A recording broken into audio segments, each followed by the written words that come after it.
McMurdock. Thank you, Mr. Speaker.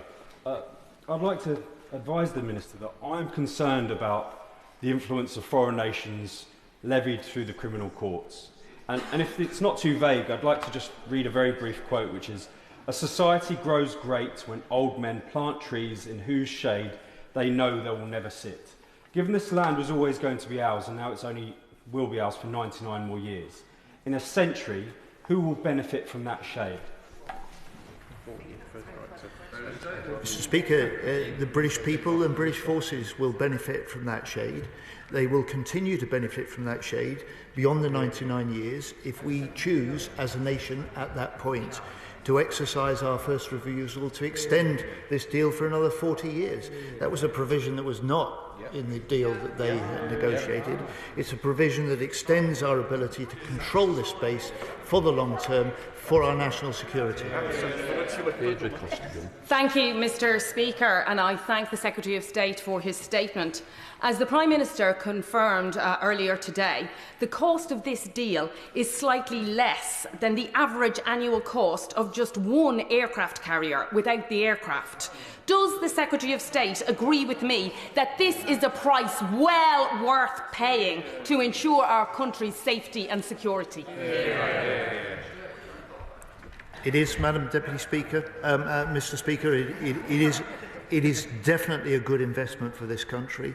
It helps protect our security at home. It helps strengthen our forces abroad. It helps reinforce that very special security relationship that we have with our closest ally, the United States. Thank you, Mr. Speaker, and I hope the Defence Secretary is fully across the detail here. Annex 1, paragraph 3, subpara C, states that Mauritius and the United Kingdom shall jointly decide upon the management and use of the electromagnetic spectrum in the Chagos archipelago beyond Diego Garcia. Given Diego Garcia should be represented by Mauritius at the International Telecommunication Union, as per letter number 1 of the 22nd of May 2025, how will control and management of the electromagnetic spectrum be reflected as per Annex 1, paragraph 1, subpara B, clause 4? And given the threat posed by Chinese influence in the Indo-Pacific and the level of Chinese development finance investment in Mauritius, what assessment has the government made of future lack of cooperation from Mauritius on access to said electromagnetic spectrum? Mr. Speaker, I'm going to have a word with my right honourable friend, the Chief Whip, and just let him know that the honourable gentleman has made an early bid for committee membership. Regular pointer. Thank you, Mr. Speaker. Thank you, Mr. Speaker. Does the Secretary of State agree with me that it's telling that one of the many Tory Prime Ministers we had over the 14 years in government, the member for Richmond, said in 2023 that he wanted to conclude a deal soon?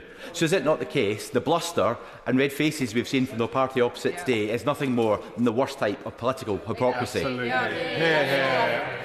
I pay tribute to my honourable friend. He's got a quote that I've not managed to get, and I'll ask him to pass it on to me because he makes a very powerful point to this House and to the party opposite, a number of whom served under the right honourable gentleman who was Prime Minister at the time. Dr. Thank you very much, Mr. Speaker. The government's position appears to be predicated on a hypothetical judgment to a hypothetical claim. In this hypothetical scenario, why wouldn't the government simply appeal?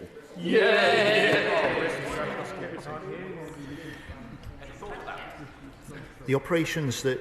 Look, the jeopardy and the uncertainty over this base is putting at risk security operations that are essential to us and our allies. We are not prepared to take that risk with national security. We've done a deal in order to secure for the long term the guaranteed full operational continuing control of Diego Garcia and that military base. Mark Ferguson. You, Mr. Speaker. America backs the deal. Canada backs the deal. Australia backs the deal. New Zealand backs the deal. Our relationship with the Five Eyes is our most crucial intelligence relationship. So does he agree with me that it will be a dereliction of duty to our country and to those 4 countries to have failed to do this deal? Well said, my honourable friend. And also I'd add India supports this deal.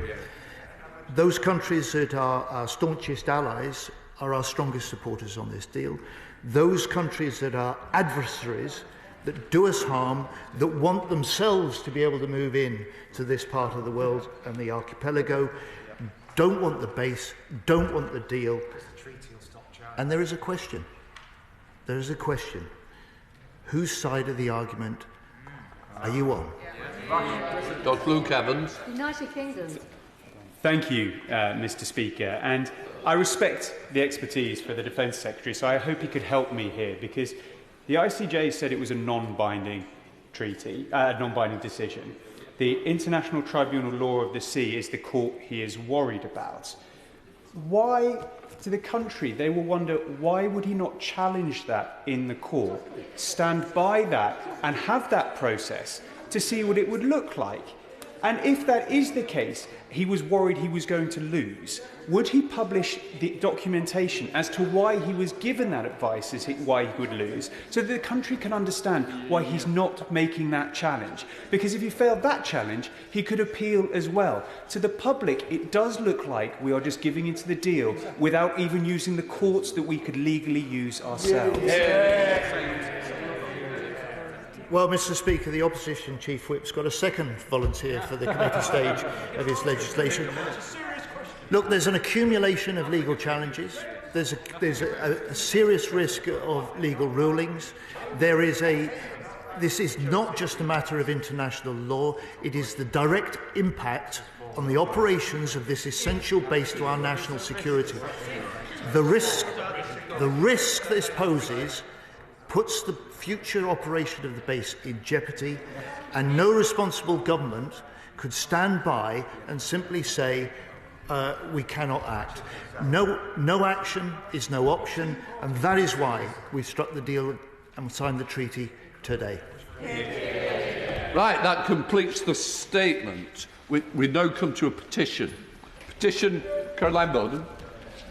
Thank you, Mr. Speaker. I rise to present a petition on behalf of the residents of South Devon concerning the proposed temporary co-location of the Torbay and South Devon NHS Foundation Trust's out-of-hours primary percutaneous coronary intervention (PPCI) services at the Royal Devon and Exeter Hospital.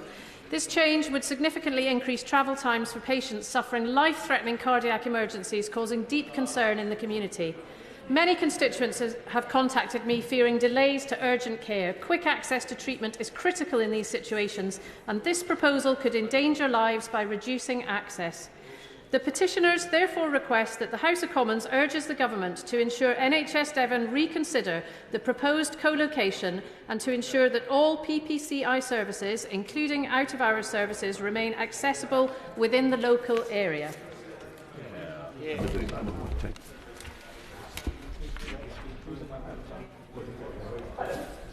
And the petitioners remain exceptional.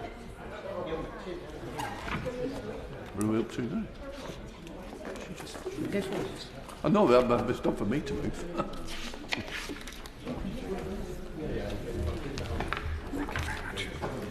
Petition, location of the Torbay and South Devon NHS out-of-hours primary percutaneous coronary intervention services. Okay. Enjoy the research. Thank you. Thank you. I beg to move that this House do now adjourn. The question is, this House do now adjourn. Marcus Campbell says. Thank you, Mr. Speaker. It is a pleasure and a privilege to secure the last adjournment debate before recess, especially on an issue that I know is of great importance to my constituents, Cumbria and the wider region. But I start with an apology to the Minister. Recess is starting, half our colleagues have already set off to their constituencies, and I've dragged her in for the graveyard shift. I'm sorry, but it's appreciated. We are rapidly approaching completion of the spending review, and having spent months communicating with officials in National Highways, and along with my honourable friend, the member for Bishop Auckland, with ministers in the Department for Transport and the Treasury, I really view this as my last chance to help get the project over the line. In preparation for what is my first adjournment debate, I noted the last time a politician with my surname spoke in a pre-recess adjournment debate 24 years ago, when the then Speaker, perhaps setting an unusual precedent, joined in the debate. I'm sure if Mr. Speaker wanted to say some supportive words, my constituents in Penrith and Solway would be very pleased, although I admit the extent to which Speaker Martin stuck to the topic